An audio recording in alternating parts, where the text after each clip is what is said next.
नमस्कार, आदाब, सत श्री अकाल। मैं हूं अमृत कुमार और स्वागत है आप सभी दर्शकों का पलामू टुडे के खास कार्यक्रम पंचायत यात्रा खास मुलाकात में। आज हम एक ऐसे युवा समाज सेवी से बात करने जा रहे हैं जिन्होंने बहुत ही कम उम्र में अपने जन सेवा और समाज सेवा के भावना से क्षेत्र में एक अपने अलग पहचान बनाई है।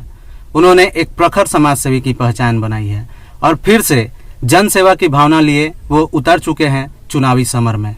जी हाँ, हम बात कर रहे हैं हुसैनाबाद उत्तरी क्षेत्र से जिला परिषद का चुनाव लड़ रहे हैं राजू कुमार मेहता उर्फ एसपी मेहता के बारे में। तो चलिए हम बात करते हैं पलामू टुडे के खास कार्यक्रम खास मुलाकात में। सबसे पहले हम राजू कुमार मेहता जी का स्वागत करते हैं। स्वागत है आपका। आपका बहुत बहुत धन्यवाद। हमारा सबसे पहला सवाल आपसे यही है कि आप युवा अवस्था में सबसे पहले समाज सेवा किए, उसके बाद आपने जिला परिषद से नामांकन किया और हुसैनाबाद उत्तरी क्षेत्र से जिला परिषद का चुनाव लड़ रहे हैं। तो इसकी प्रेरणा आपको कहाँ से मिली? देखिए, सबसे पहले क्या है कि हम अपने पंचायत में किए थे बहुत छोटे में, तो इसको थोड़ा बढ़ाएं हैं और हमारी चाहत ये है कि इसको बहुत बड़ा करें ताकि हर कोई समाज सेवा करने के लिए इच्छुक नहीं रहते हैं। और मैं चाहता हूँ कि समाज सेवा करूँ और लोगों की जो परेशानियाँ हैं उसको मैं दूर कर पाऊँ। आप किन मुद्दों को लेकर हुसैनाबाद उत्तरी क्षेत्र से जिला परिषद के रूप में चुनाव लड़ रहे हैं? देखिए, अभी आप बहुत अच्छी तरह से जानते हैं कि हमारे जो क्षेत्र में है, उत्तरी नहीं पूरे हुसैनाबाद की मैं बात कर रहा हूँ, कि विकास के जो भावना है किसी के प्रति मतलब निष्पक्ष निस्वार्थ भाव से किसी को मतलब ध्यान में यह नहीं आता है कि मैं समाज सेवा करूं, या जो उचित मात्रा में जो सरकार से गाइडलाइन आती है उसको मैं सही सलामत से रोड पे धरातल पे उसको कर पाऊं। तो इसको मैं करने के लिए अपना ये कदम को आगे बढ़ाया हूं और चाहता हूं कि इसको भली भांति मैं इसको करने में सक्षम रहूँगा। ये मैं पूर्ण अपने आप पे विश्वास है। तो अक्सर ये देखा जाता है कि प्रत्याशी चुनाव के दौरान अपने चुनावी वादे करते हैं और अगर वो चुनाव जीत जाते हैं, जनप्रतिनिधि बन जाते हैं, तो अपने किए वादों को जनता से वो कहीं ना कहीं भूल से जाते हैं। तो इस स्थिति में जनता आप पर कैसे भरोसा करे कि आप जो चुनावी वादा कर रहे हैं उसे आप पूरा करेंगे? देखिए, आपकी बहुत अच्छी बात है ये, और ये सही भी बात है कि जो प्रतिनिधि लोग जो वादे करते हैं वो भूल जाते हैं, ये सही बात है। लेकिन मैं इसको अपने जो भी ये मेरा तौर तरीका है, हमारा सिस्टम जो है वो बिल्कुल अलग है। मैं वही वादा करता हूँ जिसको पूरा करने में मैं सक्षम रह पाऊँ। हम किसी को भी ऐसा नहीं बोला कि मैं ये सड़क को 10 किलोमीटर पीसीसी करवा दूँगा, ऐसा कोई भी वादा नहीं है।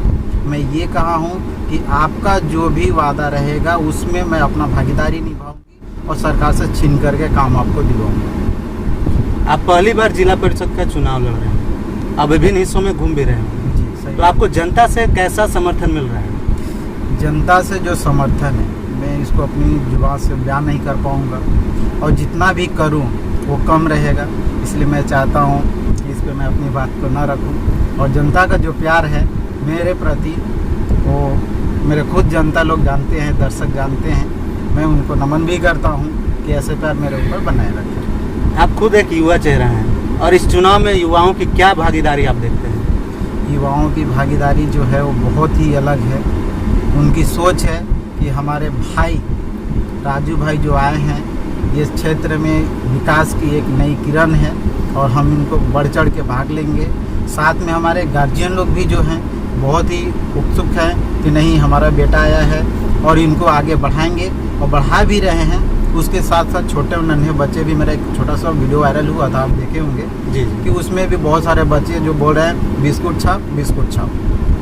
तो आपके हिसाब से, आपके नज़र में हुसैनाबाद उत्तरी क्षेत्र में ऐसी क्या समस्या है जो अगर जनता आपको आशीर्वाद देती है तो जिन्हें आप सबसे पहले उस पर काम करके उस समस्या को दूर करना चाहेंगे अपने उत्तरी क्षेत्र जिला परिषद? देखिए, समस्या बहुत है। आप एक जर्नलिस्ट हैं और आपसे बेहतर हम भी जानते हैं और आप हमसे भी ज़्यादा जानते हैं। तो इस बात पे मैं ये कहना चाहता हूँ कि समस्याएं तो बहुत सारा है जो लोग पूरा नहीं करते हैं। जैसे शिक्षा आप देख लीजिए, उचित समय पे शिक्षा नहीं मिल पाती है, समय से आना जाना शिक्षक का, या फिर ब्लॉक का कार्य को आप लेके चल लीजिए, किसी भी कार्य को आप लीजिए ससमय नहीं हो पाता है। मैं चाहता हूँ कि ये ससमय हो, और युवाओं के लिए सबसे ज़्यादा शिक्षा जो है हमारा महत्वपूर्ण अहम भूमिका है कि शिक्षा को मैं सबसे पहला प्रश्न रखूँ, पहला इसको क्वेश्चन रख के चल रहा हूँ कि शिक्षा हमारा सबसे पहला देन रहे। आप एक युवा हैं, तो आपको क्या लगता है हुसैनाबाद उत्तरी क्षेत्र की जनता जिला परिषद के रूप में एक युवा सोच और युवा जोश पर भरोसा करेगी? ये बहुत आपकी अच्छी सवाल है।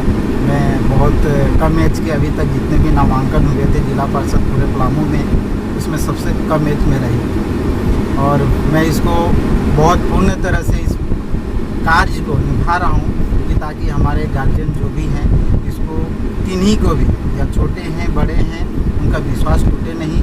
मैं इसको बरकरार रखने के लिए हर संभव यथासंभव मैं प्रयास करूँगा कि मैं इसको पूर्ण तरह से निभा सकूँ। एक सवाल जनता की ओर से है।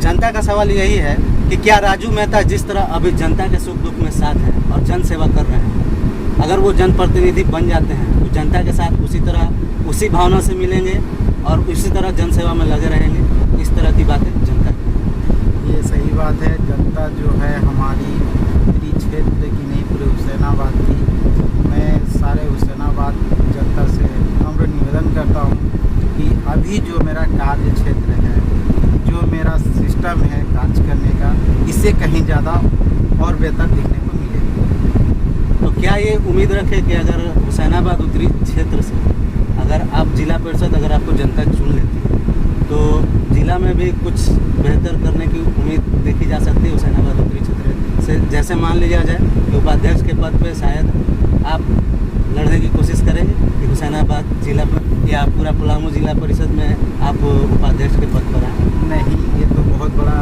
क्वेश्चन है और मैं इस पर क्षमा चाहता हूँ। लेकिन हाँ, ये ज़रूर है कि हुसैनाबाद उत्तरी क्षेत्र के लिए मैं सरकार से जितना भी काम हो सके उससे कहीं ज़्यादा खींच के लाऊंगा, अपने धरातल पर उसको करूँगा। महंगाई को लेकर आप कुछ कहना चाहेंगे? इससे मैं निवेदन करता हूँ अपने सरकार से, भारत सरकार से, कि इसको कतई जल्दी से जल्दी मतलब रोकने की कृपा की जाए, ताकि देखिए आप देखिए पेट्रोल आपका 150 रुपये ऐसा कुछ लीटर हो गया है, और एक मजदूर का जो कीमत है 300 रुपया पर डे 8 घंटे का है। तो आप बताइए, इससे पहले 67 से 68 रुपये था पेट्रोल, ये 3 से 4 महीने में 40-50 रुपये तो बढ़ोतरी हो रही है। तो एक मजदूर कहाँ से देगा? ये सब बहुत सा ऐसा भ्रष्टाचार है जो अभी 200 रुपये तेल हो गया था सर, डायरेक्ट डबल 100 गुना बढ़ जाना, ये बहुत मतलब बहुत अलग ही बात है, जो ये नहीं होना चाहिए था।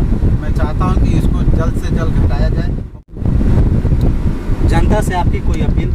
जनता से मेरा एक ही अपील है कि सारे जनता मुझे आशीर्वाद दे और इस मुकाम तक पहुंचाए कि ताकि मैं उनके कार्य को करने में सफल रह पाऊं, और उनके जो भी आवास पेंशन, वृद्धा पेंशन, विधवा पेंशन होता है, हर एक चीज़ छोटा सा कार्य में लोग घुस लेते हैं, वो ना हो, और इसको मैं करके दिखाऊंगा।